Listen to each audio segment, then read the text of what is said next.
of Luke.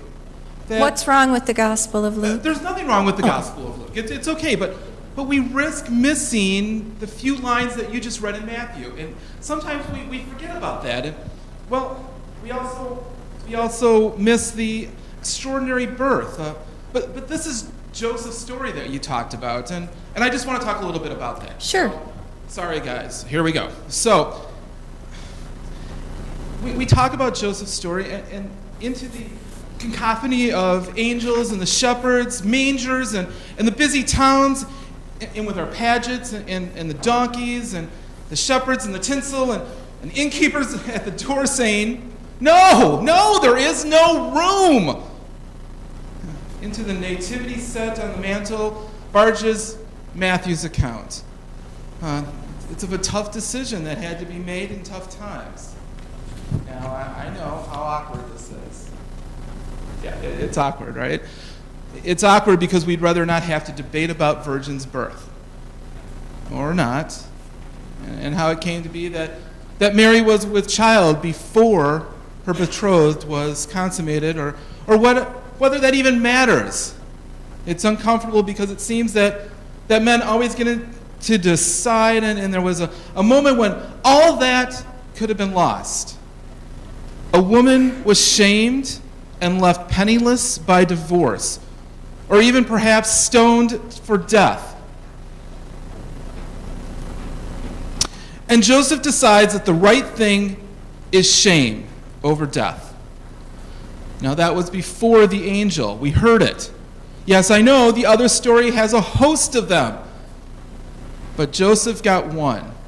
Here, there's only one angel explaining that the child is holy, commanding that Joseph proceed with plan A and marry the girl. Kind of like Under the Sea, kiss the girl. Marry the girl and raise a son. Whose son? Well, God's, I guess. And Joseph's, well, okay. Ours, I guess. Almost an afterthought. Almost cast away. Yahweh, named by an angel to be the one who saves.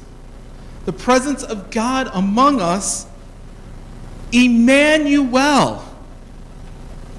Yeah, I know this just might be a story, but wonder with me here. If Joseph had relied on his own thinking, his own logic about the right thing, if Joseph had weighed only death and shame in the balance, if Joseph had not listened to the command of an angel, would all of our own stories be filled with noisy angel choirs, disguising the reality and sweat of unnecessary uncertainty and despair? Would all of our stories pretend to have paths directly to the manger and not through the mire of uneasy and strained relationships? Would all of our stories be easily told with costumed children and not whispered softly with confessional tears? And would it even matter? Joseph, who did the right thing and listened to an angel, he has no heavenly chorus, just a few lines in Matthew, and just the supporting role in the pageant. Joseph.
introduce it, okay?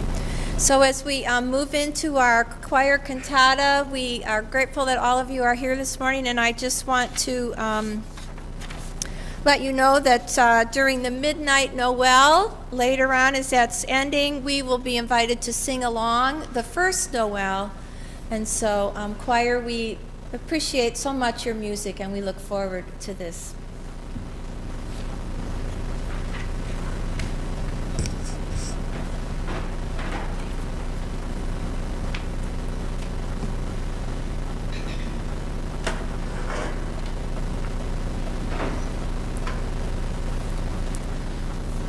Unto us a child is born. Unto us a son is given, and the government will be upon his shoulder, and his name will be called Wonderful Counselor, Mighty God, Everlasting Father, Prince of Peace. And this will be a sign for you. You will find the child wrapped in swaddling cloths and lying in a manger.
A decree went out from Caesar Augustus that all people should be counted.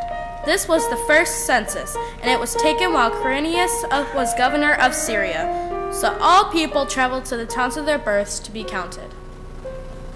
Joseph traveled from Nazareth to Bethlehem, which is the city of David.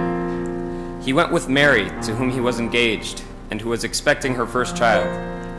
While they were in Bethlehem, the time came for Mary to deliver her child. And she gave birth to her firstborn son, wrapped him in swaddling cloths, and laid him in a manger, because there was no room for them in the inn. Joseph named him Jesus.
On that same night, there were shepherds in the countryside, keeping watch over their flock. An angel of the Lord appeared to them, and the glory of the God shone all around them, and they were very frightened.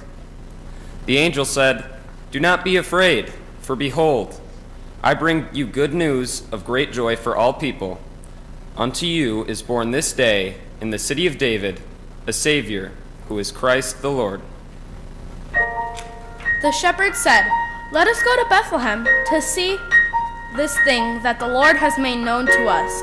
They hurried to Bethlehem and found Mary and Joseph and Jesus, who was lying in a manger. The shepherds told everyone what they had seen and heard, and all who heard their story were amazed. But Mary treasured their words and pondered them in her heart. Then the shepherds returned to the countryside, praising and glorifying God.